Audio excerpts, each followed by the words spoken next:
পূর্ণিমার রাত বিছানায় শুয়ে এপাশ ওপাশ করছেন, চাঁদের স্নিগ্ধ আলোয় ঘুম আসছে না।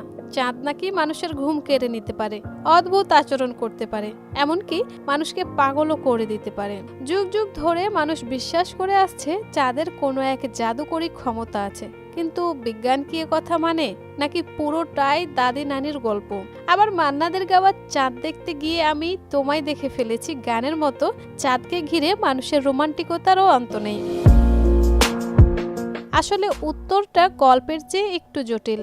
ইংরেজি লুনাসি শব্দটি এসেছে লাতিন শব্দ লুনা থেকে। এর অর্থ হলো চাঁদ, আর লুনাসি মানে পাগলামি। গবেষণা বলছে কিন্তু মানসিক স্বাস্থ্যের উপর এর প্রভাব নেই বললেই চলে। শতাব্দীর পর শতাব্দী ধরে মানুষ বিশ্বাস করত পূর্ণিমার আলো মানসিক রোগীদের আরো অসুস্থ করে তোলে। তাদের ধারণা ছিল ওই উজ্জ্বল চাঁদের নিচে ঘুমালে মানুষের মাথা ঠিক থাকে না। আধুনিক বিজ্ঞান এখানে একটা মজার পরিবর্তন এনেছে। বিজ্ঞানীরা বলছেন চাঁদের সঙ্গে পাগলামির সরাসরি কোনো যোগ নেই। আসল ভিলেন হলো স্লিপ ডিসরাপশন বা ঘুম নষ্ট হওয়া। সুইডেনের গোথেনবার্গ বিশ্ববিদ্যালয়ের গবেষকরা চাঁদের শুক্লপক্ষ কৃষ্ণপক্ষ পরিক্রমায় ঘুম আসা না আসার একটা যোগসূত্র খুঁজে পেয়েছেন, বিশেষত পূর্ণিমার সঙ্গে। গোথেনবার্গের গবেষকেরা প্রায় 50 জন স্বাস্থ্যবান তরুণের উপর এ বিষয়ে পরীক্ষা চালান। এতে দেখা যায় পূর্ণ চাঁদের সময় ঘুমের সমস্যা নেই এমন তরুণদেরও রাতে গড়ে 25 মিনিট ঘুম পিছিয়ে যায়।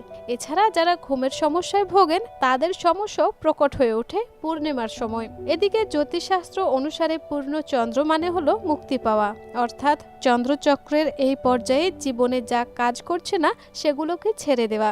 এই ছেড়ে দেওয়া বা মুক্তি পাওয়ার বিষয়টা দেহে অনুভূত হয়। যারা বেশি সংবেদনশীল তাদের উপর এই প্রভাব বেশি পড়ে। তাছাড়া চাঁদ আকাশের এত বড় একটা জিনিস যে একে দোষ দেওয়া খুব সহজ।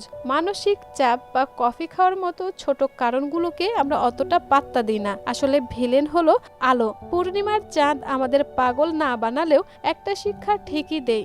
রাতে আলো জ্বালিয়ে ঘুমানো স্বাস্থ্যের জন্য খারাপ। আমাদের শরীর সূর্যের আলোর সাহায্যে দিন ও রাতের পার্থক্য বুঝতে পারে। সন্ধ্যায় যদি বেশি আলো জ্বলে তাহলে শরীরের স্বাভাবিক চক্র নষ্ট হয়ে যায়। তা চাঁদের আলোই হোক, রাস্তার বাতি আলোই হোক, আর আপনার হাতে থাকা মোবাইলের নীল আলো।